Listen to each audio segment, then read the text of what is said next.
everyone. Welcome to another episode of Queen City Unleashed. I am Shay Alushina, and today I have with me, on the new couch, by the way, new Queen City Unleashed couch, I have with me Heather Siblik of DishCourse.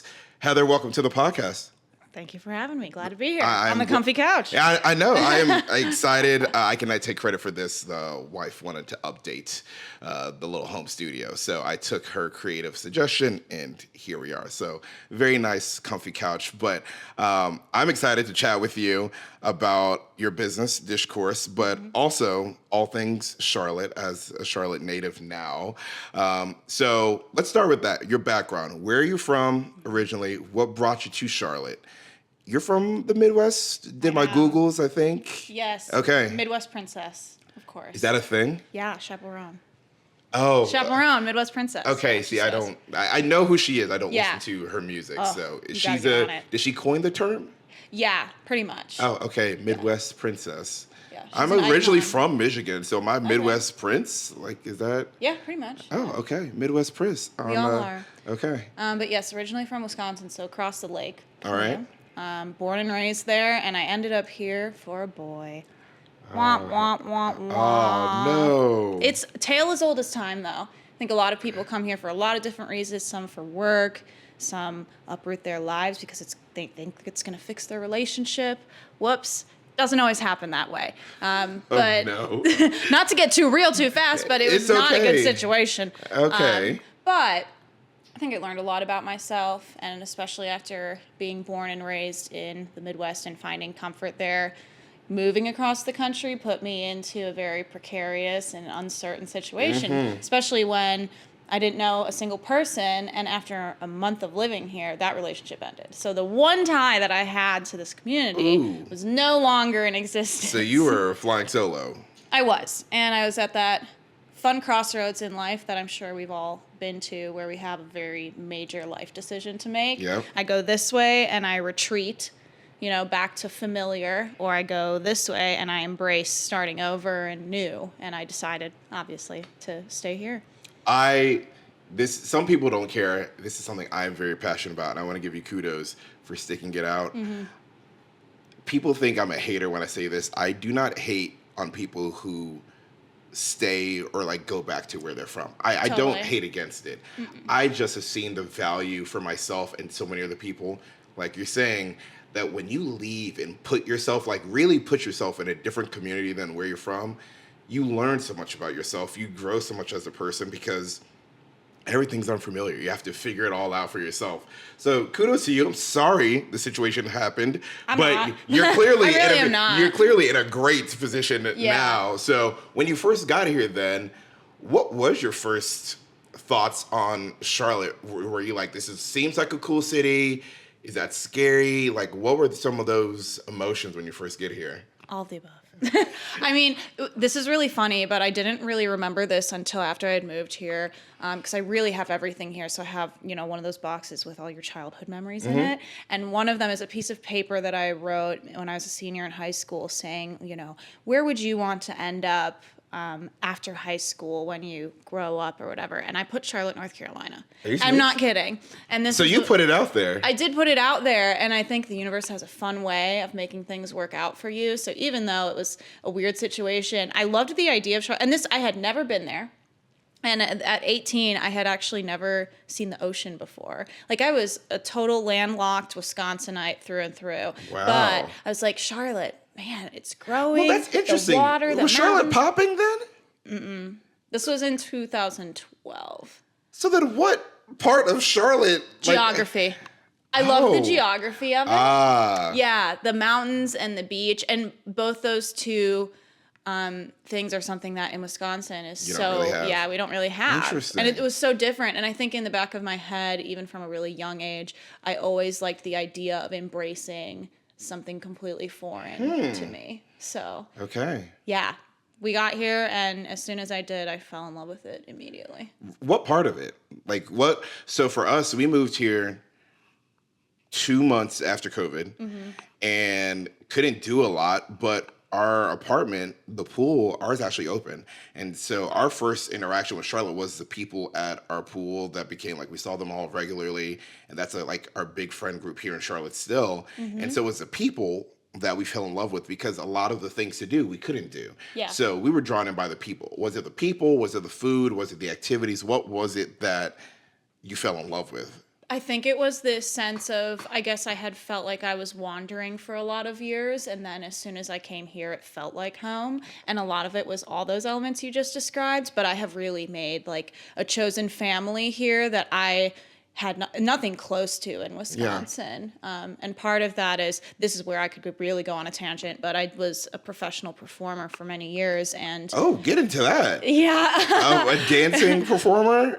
It's complicated. Oh, okay. It's we call ourselves a contemporary dance company. Yeah, okay. But there's other elements involved. So it is also professional color guard at the world class level, which is the top tier. It's this weird Olympic level sport that nobody knows about called WGI Sport of the Arts. It's in the Olympics? No, it has its own separate, independently organized like circuit. Interesting. Yeah. So are they, when you would train, were you training for both or you were a part of two different groups? Like one was color guard, one was the dance company? No, they're combined. It's one. But the Interesting. foundation of our training is very much dance studio, dance company, and then you add some flags and some rifles and some sabers and you got yourself a show. Whoa. Yeah. Where would you find that here in Charlotte? Rock Hill, South Carolina. Interesting. Yeah. Isn't that weird? And it's like no one knows about it, but we And it's compete not all military affiliated. over. No, it's a completely independent performance art organization. Huh. Yeah. So would you guys sometimes compete? Wait, you're saying it's all one. So you weren't ever just doing like contemporary dance competition and then color guard competition. It was always like, it's a mix of both together. Yes, and what happens is, like right now, we just finished auditions. Now I'm on staff for the organization. I quit performing because I'm in my 30s and it's time. Yeah, so like auditions happen and you start learning your show in around, October, November, and you start competing in February. There's a local circuit here called Siwi that we perform in for regional competitions. And then WGI is the international entity that you also compete with, that you can perform semi-regionally, like the closest. We do have a Charlotte regional, but there's one in Atlanta, and then you go to world-class championship finals in Dayton, Ohio, and compete against everyone from all over the world. So how well have you done in this? Are you a world champion? Almost. We made history this year, though. Etude, which is what the organization's called, Etude has never placed as high or scored as high as we did this past season. We got a silver medal in world class finals. Oh, yeah. Whoa! I cried. I still cry about it. I'm like, it's still not real to me, but I'm so grateful. Oh, that's so. Were you still dancing, or you were on staff for this? No, I was in that production. Wow! Yeah, so I like. What a way to go out! I know. I retired in April. I'm like, if I talk about it too much, I will start crying. Okay. Boo-hoo crying. But yeah, I mean, that helped me learn so much about myself. And it was one of the first things I did when I moved to Charlotte was I auditioned for Etude. So did you have a dancing background? Like, how does one did you know about this organization? Yes. Okay. Yeah, okay. I knew about it. I had been doing color guard since 2008. Oh, okay. But I didn't even know, even when I was doing it in high school, I did not know about this like elite level of color guard until several years later. I was like, oh my gosh, I want to do that. And I was so bad at color guard for so long. Really? And then I worked really hard and I think there's something to say that when you choose something and you're really passionate about it, you're willing to put in the work, you can do unbelievable things you never thought. Silver medalist in the world. That is very neat.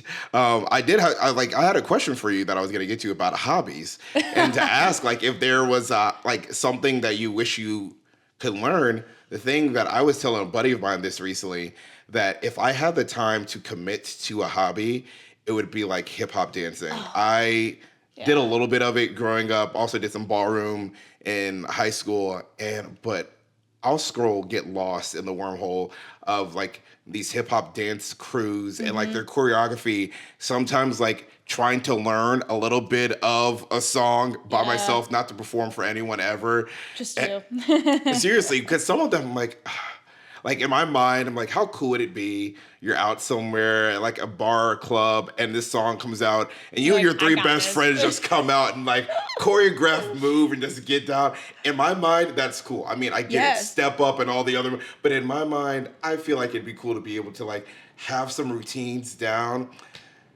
Time though, and I don't know if my body really wants to be doing all sorts of that movement at Hey, this I am the point. biggest advocate for moving no matter what your age is. I will never stop moving. And if you start taking classes, you can learn the art of like improv, which helps you explore your own body and how it exists in space. And I just feel like there's so much to learn from movement.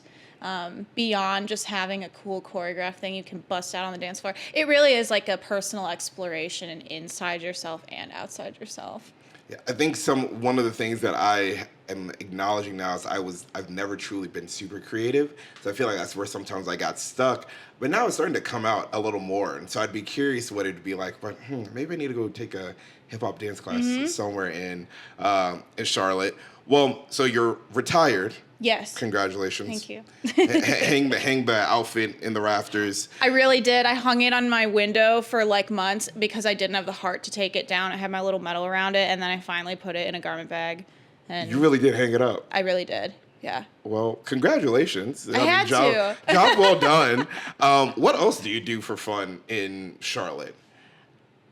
I just love trying new things and picking up old things, if that makes sense. So I don't know. I just think it's really funny how small of a city Charlotte is, despite the overwhelming feeling of vastness Yep. at some point. A lot of mass. Not the community's not very big. Big land mass. Yes. Small community. Yes. And it's just funny how you can meet these people and they become part of like the fabric of your existence within Charlotte, and how it can bring out all these interesting things. Like when we were at town yesterday, Yeah, that's which super saw them at random. town yesterday, I ran into some people that had done an interview with me a couple months ago, and they were playing that night, and it made me start thinking about bringing my violin out because I was a violinist for many years, and it's dusty.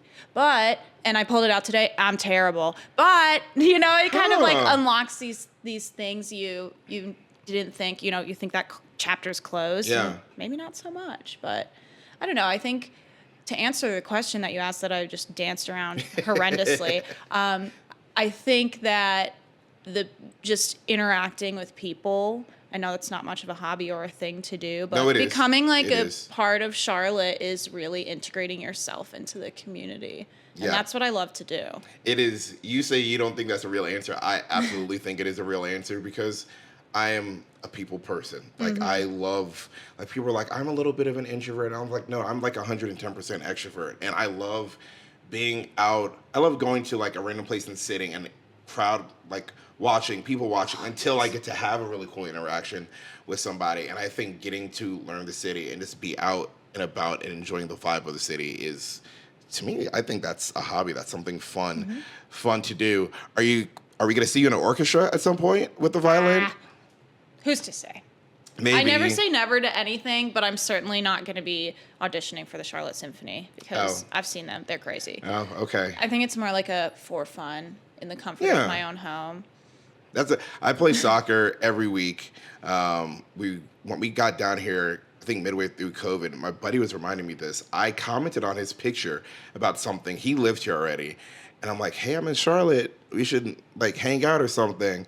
And then ran into him at Jenny's and he was like, hey, we have a soccer team. Do you want to play? And I've been playing again. And soccer was one of those things that if the opportunity presented after college, I would play, but I never was going to do the search to go find the league. Right. And so playing with him, I'm playing with him. We grew up playing. Like I've known him since I was like 10 years old. Oh, that's awesome. And so there are other guys that I played against that are also like from Richmond that we all get to play now. And it's one of those things where it's like you kind of dig it out and it's something that's fun and you enjoy just for yourself, something to do. Where do you like to hang out? So you said you like being around people. What are some of those places restaurant, coffee shop, brewery. I know you have a history with Town. I do. So randomly, before our shoot today, Town had a celebration yesterday, and I was there, and Heather, in doing my research for this interview, has a very nice tattoo sleeve.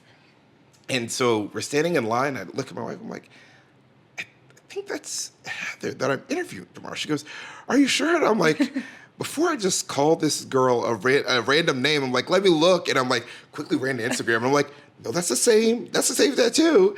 And Town is our neighborhood brewery, but you used to work there? I did. I bartended there. Beer tended, I should say.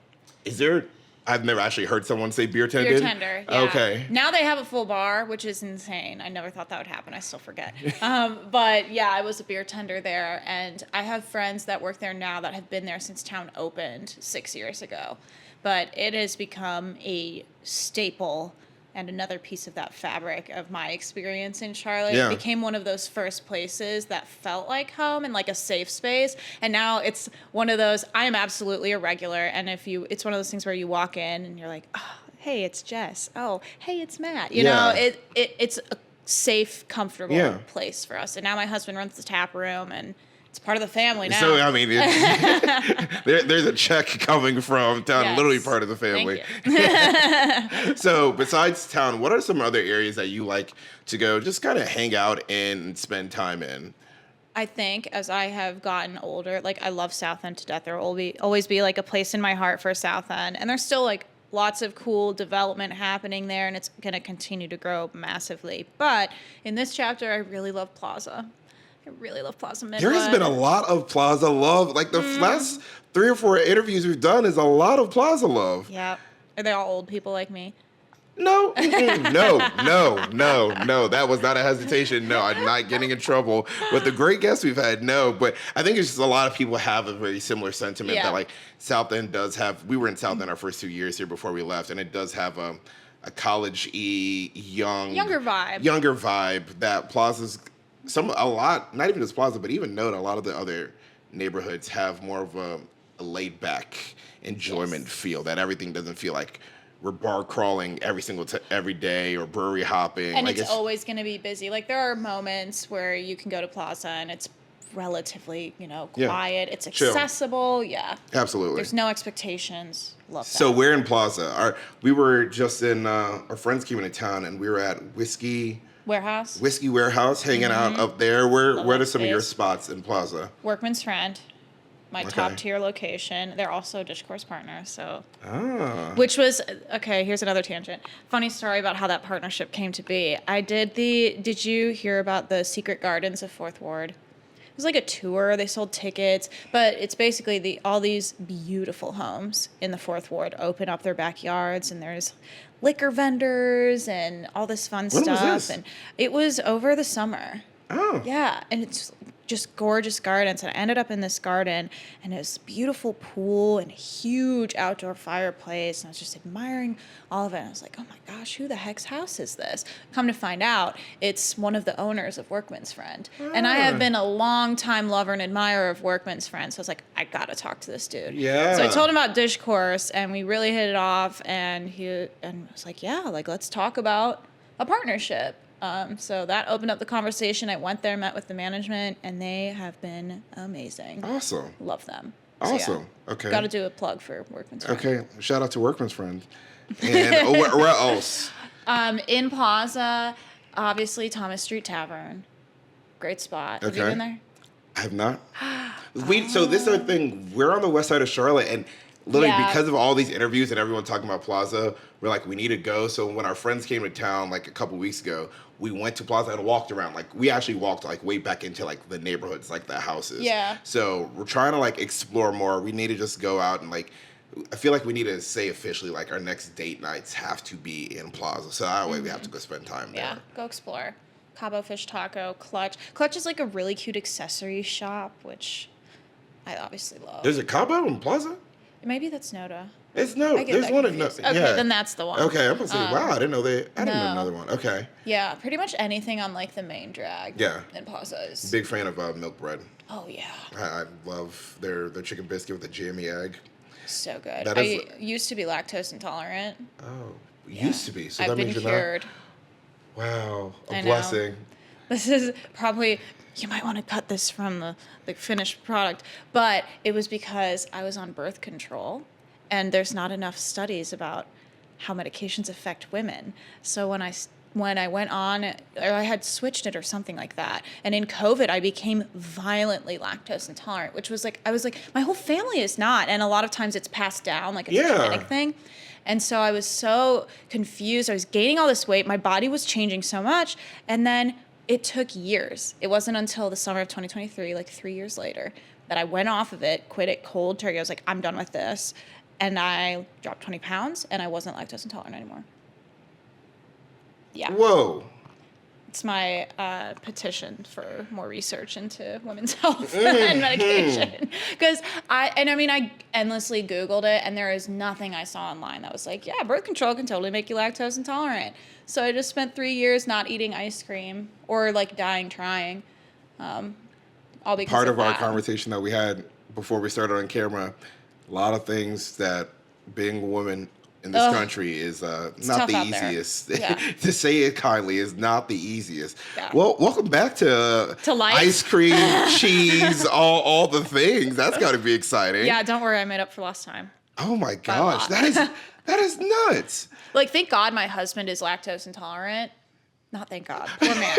Poor man. From Wisconsin, lactose intolerant. That seems like it should be illegal. Wait, explain this. You moved here, though. You met your husband here? No, I've known him since we were 12. No way. We rode the same school bus, lived in the same neighborhood, went to the same high school, college. We're roommates in college. You guys go to, what? Whitewater, University of Wisconsin, Whitewater. And it never happened. We never even thought of in it. college? You say you knew each other in college? We were roommates. We've known each other since we were 12. You were roommates in college? Mm-hmm. In a horrible cat house. It's just lots of cats. Were they your cats? No. Oh, okay. They were our roommates' cats. How many did she have? Oh my God, there were probably 4.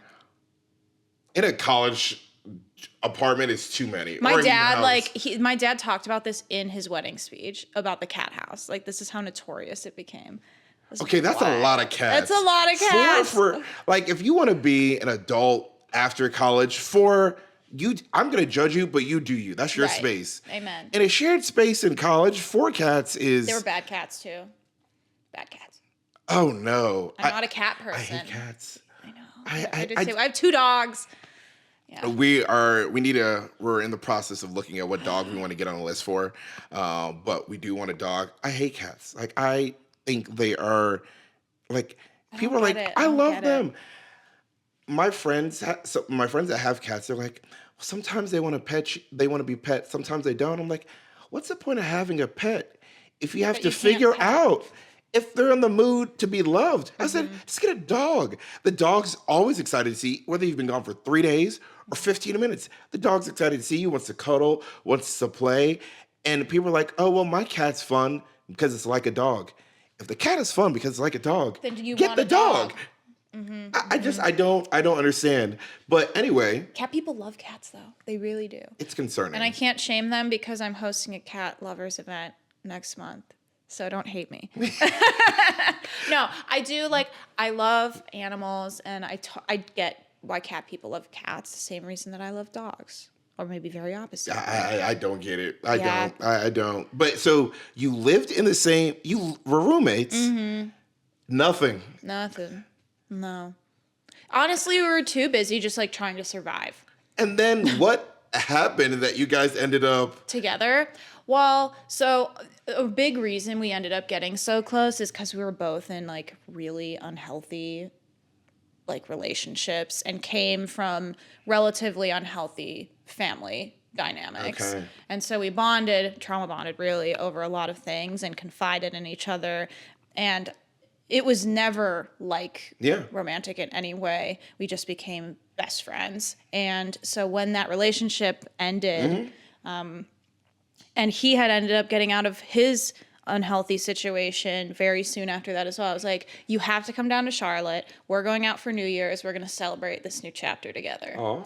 And so he came down here, and immediately it was so funny because my best friend looked at me, the best friend who, oh my gosh, that's a whole other story. We'll talk about it later. Okay.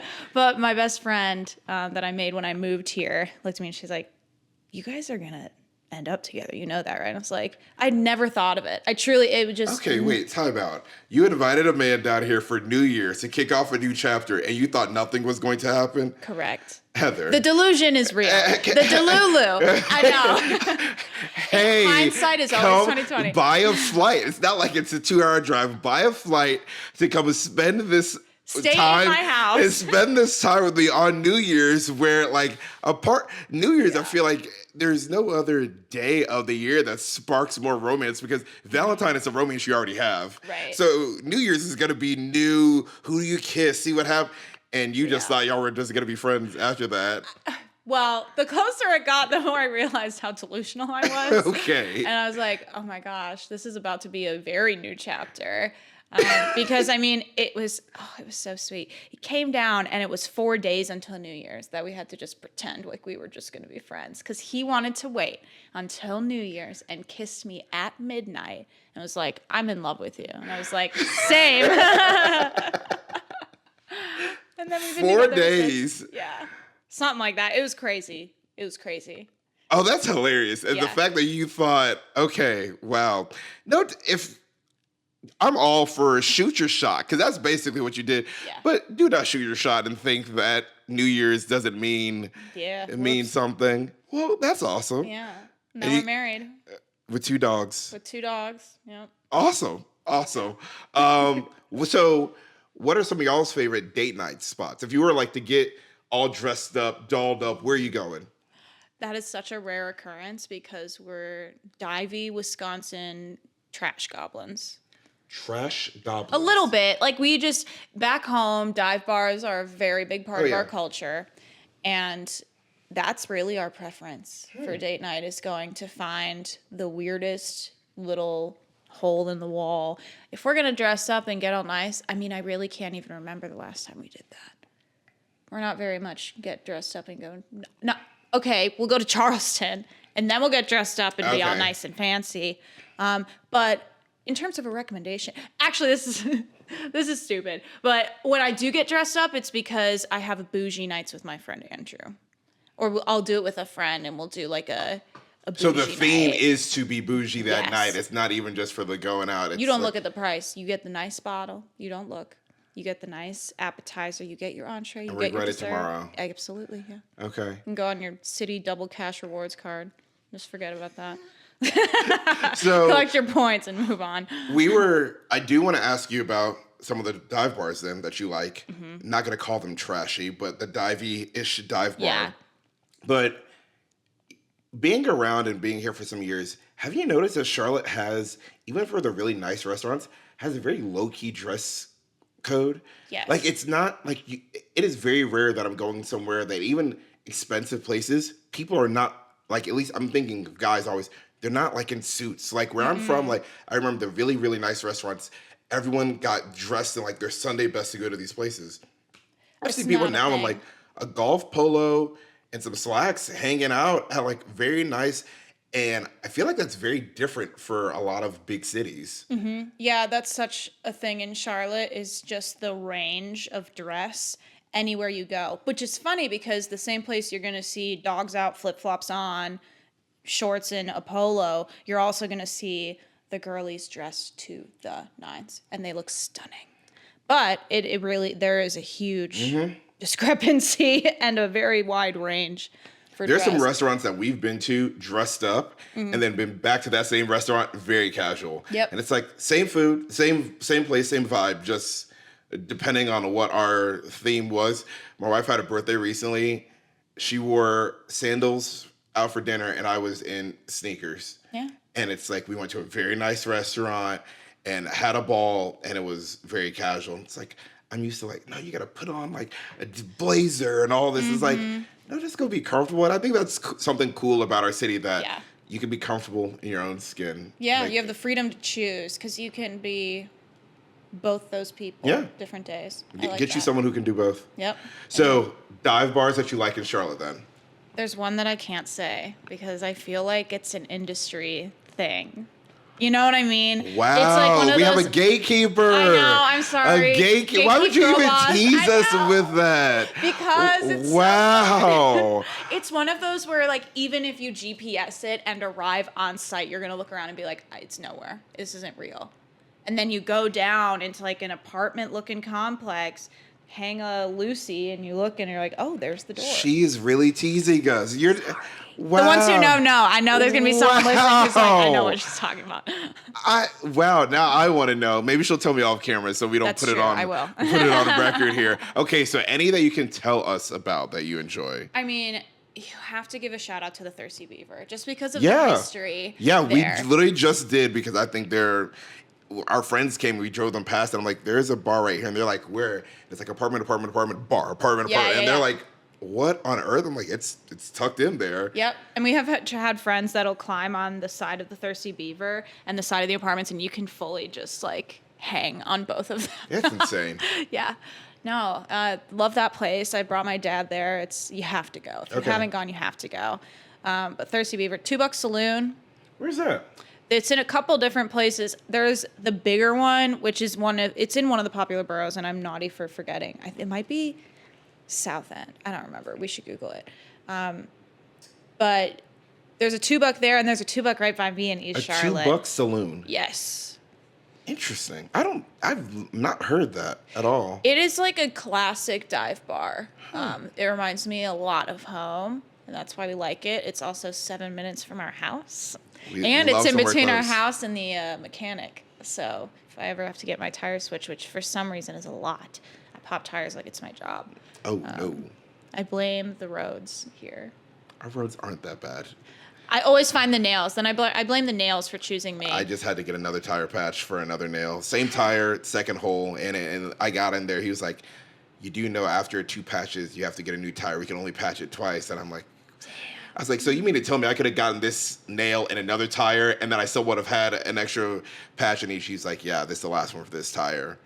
Yeah, that's happened to me so many times. Well, I hate it. You know, they do actually make a tire that is more expensive, but it's got, in between the tire and the rim, it's got like a gel of some sort that helps in situations like that where you can pop it and literally it won't go flat for like a long time. Oh, that's nice. And it helps in those situations.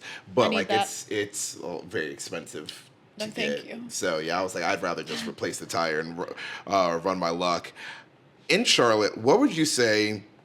And we're about to get into your business and all the cool things that you guys do I almost there. forgot we're here to talk about that. This is good.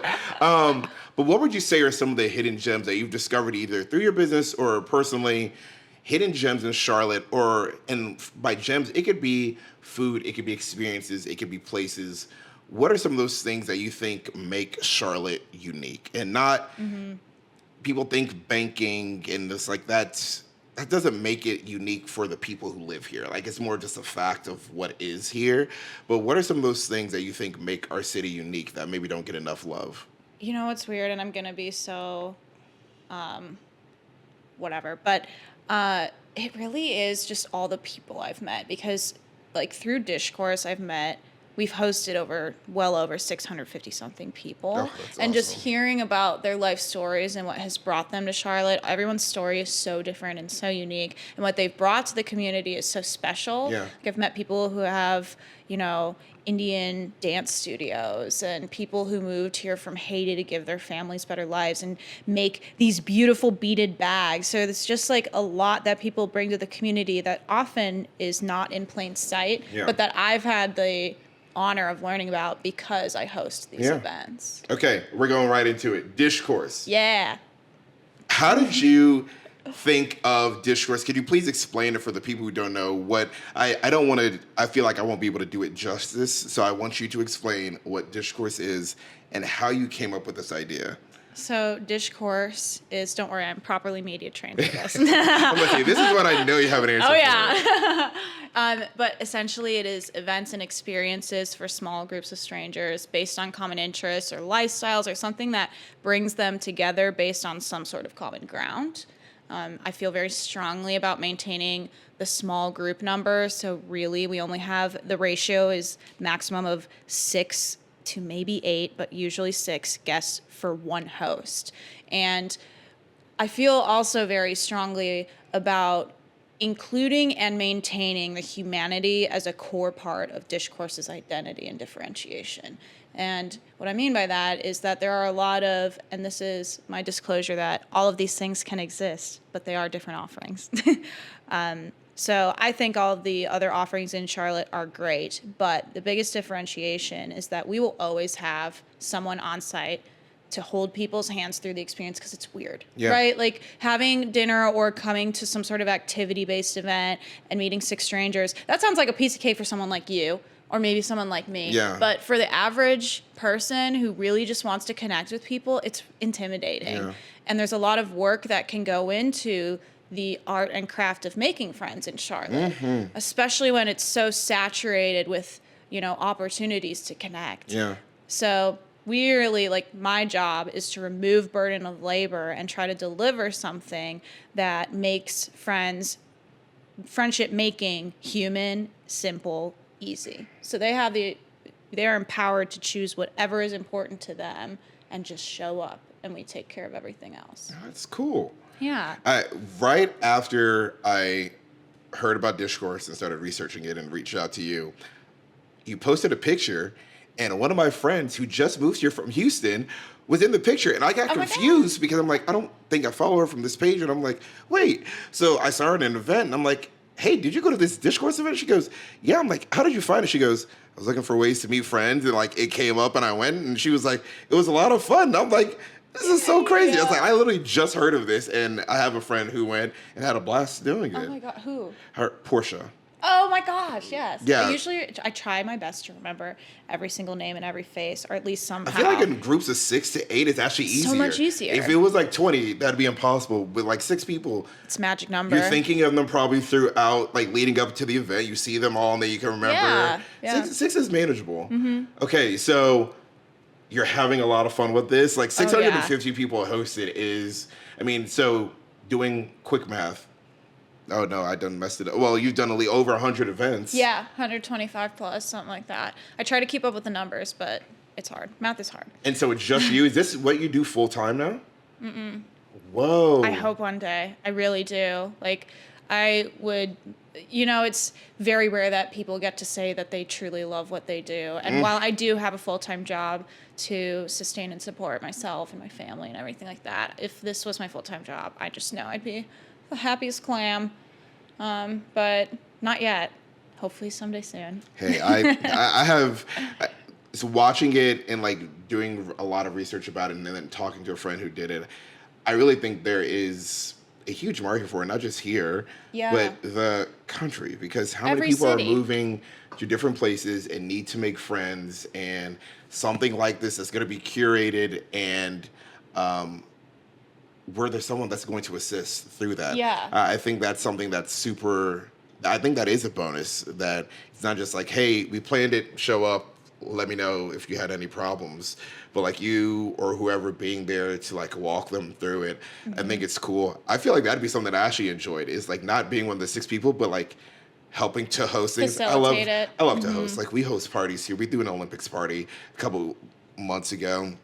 Assigned people countries, and people came dressed as a country and brought food from the country. And that's so cool. We love to like host different parties and stuff. So I feel like hosting something like that to connect people would be a lot of fun. What are some of those stories that do you have a group of best friends yet? Do you have anyone engaged from the group? What is your demographic? Is it mostly women? Is it a mix? So at first, I noticed that women just happened to gravitate towards it, but I've been putting in a investment and a lot of work into kind of changing that so that it can be something that includes a more diverse pool of people, and it has worked. We have a lot more men that attend the events now, which is great. But I never knew when I started this what it was going to turn into, and it has been so exciting. So there's been people laugh at the table, they cry at the table. And because I'm so comfortable in the format and hosting the events, I really do at some point get to just sit back and watch these people and to watch their body language and how they're interacting before we really get started and after. Yeah. It's like art, because you just slowly watch these people genuinely connect and form friendships in real time. And that is the most rewarding part of this. And now we have, it's called the DishCourse community, because that's another thing that I wanted to be very different about this, is that it's not something where you buy a ticket, you go, you have so much fun, and then it's over. Like, I wanted you to feel like you're not just investing in that one-time experience. You're now part of a community that's got your back, and you have access to a group of people that have also done the same thing and put themselves out there. So now we have like a really great core group of people that are extremely close friends, and they go to brunch all the time. I get messages about the weekly meetup that they do, and they coordinate this. It's so sweet, because especially coming from someone who loves to coordinate things, and I do coordinate like group meetups. We had that at town yesterday, but to see them take that initiative on themselves, on their own, just because they liked each other so much, is really, really special. So what was the beginning? Like, where did this idea come from to do this? My own experience in trying to make friends as an adult, because when you're younger, the pool is everybody. That's one of my favorite phrases. The pool is everybody, and everything seems a lot less scary when you're younger. You feel like you're invincible and you have nothing to lose. But as you get older, it just feels a little bit more scary. So having experienced that from moving across the country myself and not knowing anyone, it was really hard to make friends. And luckily, over time, I found my people through, Etude and through just forcing myself out there. But I knew that this would be an issue that didn't have a clear resolution at the time, and that I knew was a real pain point for people in Charlotte and everywhere, So that idea has been in the back of my mind forever. And it started very slowly by me thinking really hard about what I wanted the experience to look like. And the actual look of the event and format of the event hasn't really changed much. I mean, there's been small evolutions in ways to make it better or more fun, but in terms of the format, I mean, from the jump, I was like, I know I want it to be 6 people. I want it to be professionally hosted. I want to build really strong partnerships with, places in Charlotte. And since then, it's just kind of evolved. And now, it started me begging my friends to come to these events just so I could try it out and see what it would look and feel like. And then I hosted my first event in January. I have no idea how the people found me. Wait, January this year? No, January. Oh, no. I was saying, wait a minute. I definitely thought you were older than that. Okay, no, January of 2023. And I truly don't know how they found me, other than I was just relentless in just pushing it out there. I spent $0. It was all organic. And I had a full table my first event. I was like, wow, this is so cool. And then Axios picked it up in April, and then it just exploded. And then, ever since then, it's just been pushing and growing and listening a lot to what's important to people in the community and what types of themes. Some of our most popular themes came from me just asking. And that's the most important part of it. Congratulations. Thanks. Like, that is exciting. As someone starting something now, I know some of those early stressors, and like, what were some of those early struggles for you to figure out in the early, starting January last year, so like that first 6 months, what were some of those early growing pains? Oh my gosh. Well, first, I think building trust with potential partners in Charlotte. Like, how weird is it that I want to, because the basic approach when approaching partners was like, hey, I like your restaurant. I want to host dinners for strangers. I'm going to show up 45 minutes early to like mess with your table and set it all up the way I want to set it up.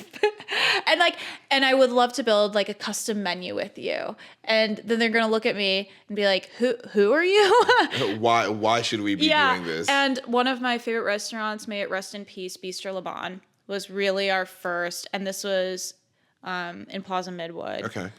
But I really loved that place. They were really the first partner to just blindly put their faith in and really invested in us, and I think that helped catapult us into the sphere of the restaurant space, and also really showed me how to build that partnership. Because honestly, a lot of starting a business is flying by the seat of your pants, pretending you know what Fake you're it till you make doing, it. literally, and then learning along the way and figuring out how to approach things better, as you grow. next time. And that's how I knew how to approach future partners and build those partnerships. And a lot of it was trial and error and just seeing like, okay, well, maybe not that. Like, maybe we'll try this. Oh, that works. Okay, then let's, allocate our efforts in this space. I think it's just staying really adaptive and being ready to change or add or develop and grow whenever your business decides that that's what you need to do. Because, Charlotte changes a lot. And what the people in Charlotte want, it's going to change. And we have to be ready to keep up and evolve with that. I think you're talking about the whole evolution and figuring things out. From interview number 1, I think this is our 15th or 16th interview. Congrats. Yeah, we've been doing a lot of them, and it's been fun, but there are little things that I've learned from the very first interview, which Katie knows this, but I will forever be in debt to her for being our first interview, because at that point we were literally, it was just us with no content out. And we had started going to the yoga studio, and I'm like, hi, I'd like to have a conversation with you about your business and your journey. And she was like, I sent her our intro video. She goes, sure, I'll sit down with you guys. And it is kind of like you're saying, it's building that trust of like, why should people want to trust you? Why should they want, for me, it's like, hey, can I have an hour and a half of your time to come talk to you about your business that you probably spend all day thinking about? And time again, I'm getting the response of like, oh, this is fun. It's like, it's cool to be able to talk or tell more of a story than we normally get to tell. But that cold calling is something that like, I have no problem talking to strangers, but there is a different nervousness that I get when I'm like, hey, here's my podcast. I like your product. I've been here before. Would you like to talk? And then it's like send, and it's like, do they respond? Like, what happens next? And so that definitely is something that I've had to learn to just be like, you know what? If it's supposed to happen, it will happen. Yes. And not to sweat it. I do have a question for you, because before we started this, Heather said that she's gotten just about every question possible. Uh-oh, here it comes. I don't know if this is one you haven't gotten. Have you had, and it could have been early on or even more recently, and no names, of course, and not even the restaurant. I think I already know what you're going to ask. Have you had an experience that just flopped, that was just bad chemistry, bad experience, just like absolutely flopped? So I have gotten that question before. Unfortunately, I'm sorry to burst your bubble, but you can think of more along the way. Well, I mean, I think it's something that anyone has to consider at any point. And I will say there are, of course, moments where I've been in the business where I was like, oh my God, like this is failure. This is what that feels like. But I think that's all part of being a good, like, responsible business owner, is being critically reflective on everything that happens in your business, good and bad, and learning from those. Sometimes overly critical. Yeah. I mean, yeah. And to your point that you were just making about, the anxieties that go along with that, I still get that every day. Because especially in the event space, or when you're producing something like this, you want everything to be enjoyable. You want everybody to have a good time. You want the output to be exactly what you think it should be.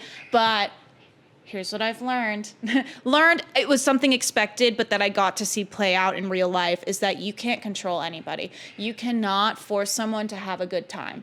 You can't force the experience. So true. You can provide the experience and give everyone the tools that they need to be successful. And because it's been so successful, like 98.9% of the time, there's the 1.1%, I wouldn't even call it flop, but where you can tell it's just not quite clicking. Yeah. I know the experience works. Yeah, it's not you. It's not you. It's not the business. It's not what you put together. And it may not even be them. It may just be the puzzle mix. pieces that happen to come together that night. And that's when I always encourage people. I give this speech at the end of every dinner party or every event, is that you are fully you already did the work to come to an event with complete strangers. That's the hardest part. Now you have to keep investing in these people, in yourself, keep coming back and putting yourself in those situations. That's how you're going to really grow and learn and form actual friendships. Absolutely. You can't just go to one event and be like, great, now I have, 5 new best friends. That's not how friendships work. There's a continued investment, and you should be making that investment in yourself and in all of your friendships. Yep. So I wouldn't say flops, but I mean, humans are humans and they stay humaning.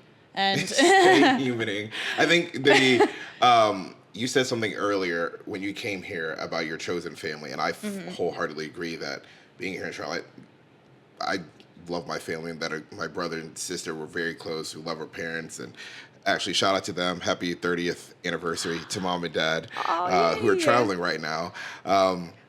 But there's the family you're born with, and then the chosen family. But then there's also the chosen friends, because there are friends that some of my closest guys that are in my wedding and that I still talk to this day, we were kind of forced into being friends because we all did the same activities and our parents were friends. So like, to me, they weren't the chosen friends. I love them, and like, they're just as good as friends as others, but there's a difference to when you become an adult. And I think the interesting thing is now we know what we stand for as individuals. We know our morals. We know our convictions. We know what we enjoy, how we like to spend time, how we like to spend money. And so when you're picking your friends now, it is very different than we all play the same sports. Our parents are always together. So therefore, we are going to have common interests because of that. It is, how are we finding friends? So the chosen friends that you have. And it does take work in that. It's not just, hey, let's meet. When I talk about us getting our friends here at in Charlotte at our pool, it's like a weird dating process almost of like, all right, my wife and I are at the pool. All right, we see this couple, we see them again, we see them again. Okay, they look like they enjoy themselves. Okay, we're gonna float over and maybe say hello. And it's hello. And then it's like, where'd you guys go to school? And so we did this with one couple. Then we did it with another couple and another couple. By the end of that summer, it's like, hey, we should all go on a boat. So we did. And then the next summer, it's like, oh, there's another couple. Now there's 14 people in this group. I think 10 or 11 of which all lived in that apartment that it was my wife and I like, oh, you should meet these other friends. But again, it's that like choosing the friend. And so like, yeah, you could have a great experience. And there are people that we've met here that we had a great interaction with, but maybe we just don't pursue it as much because we don't click on all the ways that we would like to. Yeah. And we're busy humans. How we like to spend our time. You want to spend it with people that you really are going to enjoy your time with. Yeah, it really is a courting process. And there's also something to be said about not taking it so seriously, because I think what I've learned, I have a pretty big circle, but each friend that I consider a friend is in varying closeness and varying value. And what I mean by that is like, you can have a friend that you're like, I just love going and getting my nails done with that person. And that is the value in that friendship. Or like, this is the friend that I know I'm going to try the new restaurants with because that's the thing that we like to do. Or this is the person I'm confiding in with, and I think it's okay to learn how to use your energy and where to place, your energy in those friendships to make sure that the value is understood and useful to both people involved. Absolutely. Absolutely. This is one of those topics that I genuinely enjoy talking about because I love the interactions of people and building meaningful relationships with people. And I think there is a lot to be said for how you go through this process and like having the different friends for different things. That like, I have some friends that's like, they're great football watching friends. Like, want to grab a beer, go to a bar, or watch. But then there's certain friends that's like, life sucks right now, but I can talk to this person and I know they're going to give me a nugget of wisdom, or we're just going to laugh and they'll help me through it. And so I think it's fun. And then also I learned not taking it personally. You can't be the friend for everyone, to everybody. Like you can be a certain version of a friend. Like, they might need you for one thing, and to not take it personally, because I want you to go to the place. Like, if I'm not fun, if I don't like trying new restaurants, I shouldn't be offended that you're not taking me to try new restaurants. Exactly. Like, if I'm stuck but if I am someone who doesn't like super deep conversation all the time, then I'm also probably not going to be the person that like you want to come confide in. So I enjoy like figuring out those dynamics, but also the thing I enjoy most about making friends now is that at this point, you hope you keep most of your adult friendships. But I feel like now that you're so much more selective in our age of picking friends, these are people that, at least for me, I'm seeing as like, I could see this person in my life forever. Like, unless one Yeah. of us moves from this area, these are people, because I know I'm investing this time and energy into them. It's like, I don't hope they ever go anywhere. Like, I hope we're truly friends for a long time. And I think that's a lot of fun, scary, but like Yeah. cool. And it's so funny that you bring up that point because I have an interesting perspective on that. Okay. One of the flagship dinner party themes that I host is called Starting Over. It's personally my favorite because I think that so many people do it so many times in their life. You get to that point where you're like, this is so new. Like when you start a podcast or you start a business or you're in a new relationship, you just ended a relationship, starting a new job. I mean, those are all new chapters, right? New adventures.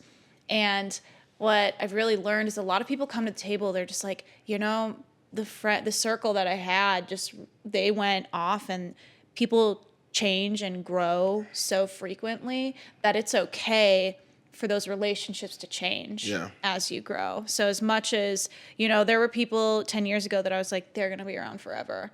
And then, I moved across the country, their life moved, and now we can, love each other from afar, but it's not going to be the same. Right. And my needs are like, I want to have, that closeness with someone. So it's not like a replacement, but it's a change in those relationships. And I think that as we grow and continue through life, there has to be that adaptability, that ability to take on new, and with new can really mean forming new relationships. Yeah, letting go some of the old. I think the somewhere in between of what you and I are both saying is, I think now though, making friends with the hope that it could last for forever, but understanding that life happens and it might not last. But I don't feel like I have friends now where I'm like, I don't see this friend lasting past 5 years. Totally. Like I feel like in college, there's so much of that. It's like, after graduation, I'm not calling you. I'm probably not going to see you unless we're back at campus together. But like there are some now where it's like, unless something crazy happens or life happens, I would hope that you are a part of my life for the future. You've talked about dinner parties. What are some of the other activities that you guys do? Because it's not just dinner parties, right? No. And I mean, that it started as dinner parties, and that was one of the evolutions. How I was talking about the importance of being able to change as you learn about your business, and adding in these activities really helped with that. So one of the first ones we did was with my friend Hannah, who owns Tone and Tap. Tone and Tap is like a workout experience that's hosted at local breweries. And it's all like body weight and keg weight and stuff like that. Super fun. And they just have like a really cool community now.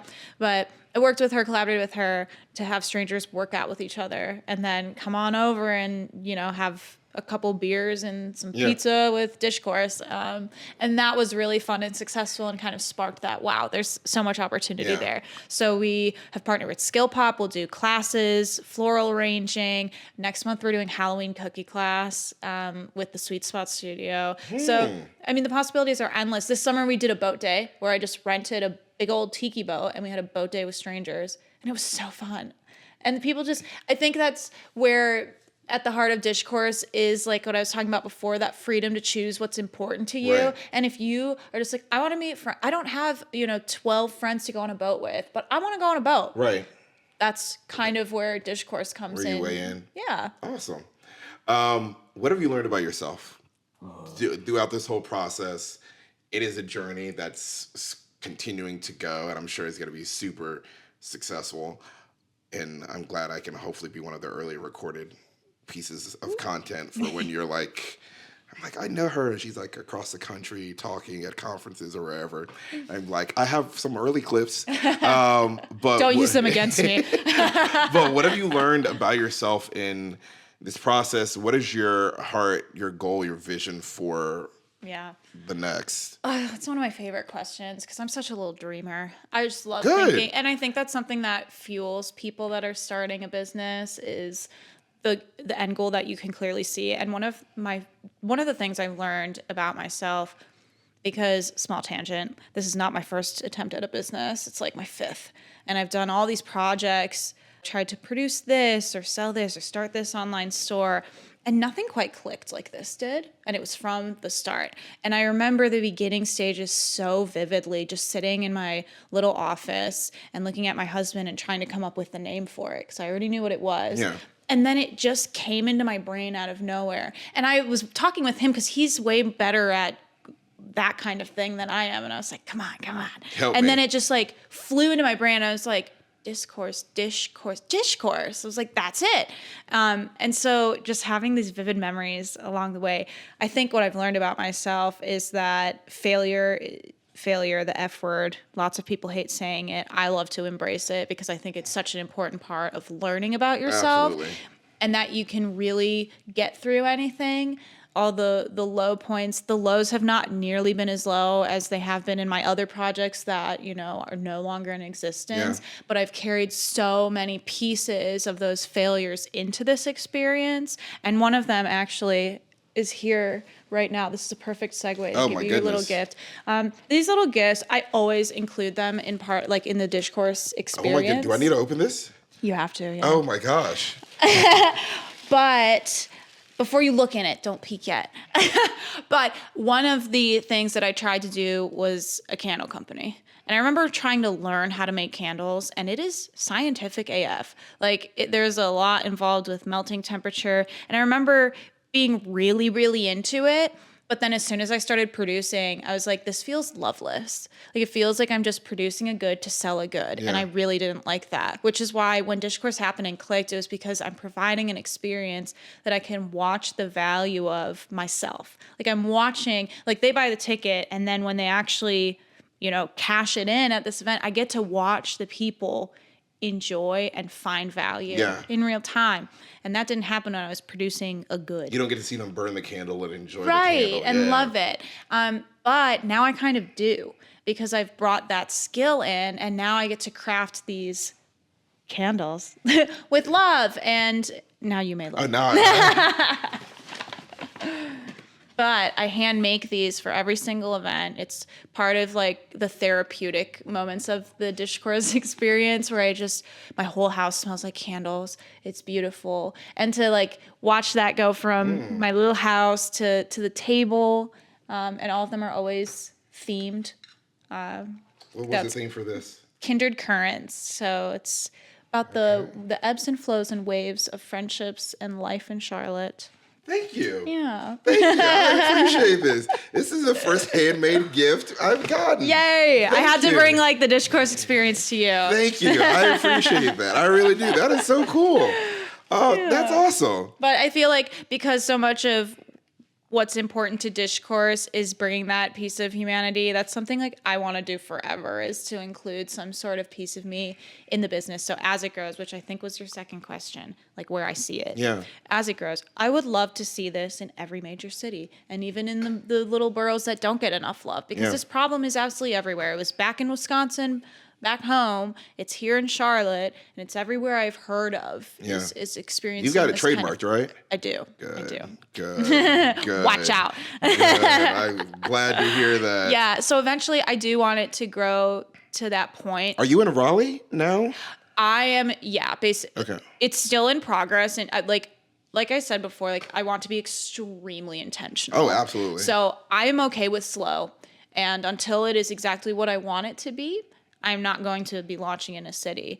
But one thing as I do grow that I want to maintain is that, say there's some investor that comes along and they're like, this would be easier if we just made it an algorithm, or we just made it this and we took out the host and this and that. I'm like, yeah, I'm sure it would save time and money, but that's not my product. Yeah. And I want that is such a piece of DishCourse's identity that makes it so special, and that I think we miss a lot in the process of making friendships. That if someone were to approach and say, I'm going to give you $500,000, but take out the humans, I'd be like, I'm sorry, I can't do that. Because that's not what I do. Understanding the heart of your business and what you want. So you and I are going to shoot. We're shooting here. Afterwards, there's a whole process to get the right clips for social media. I love technology, and there's apps literally that I can drop the whole episode in raw, and it'll give me 20 clips. I still go back and watch every single video, the entire, like from minute one to the very end, and I do the clip selection myself. And it's like, does this take time? Oh, yeah. Absolutely.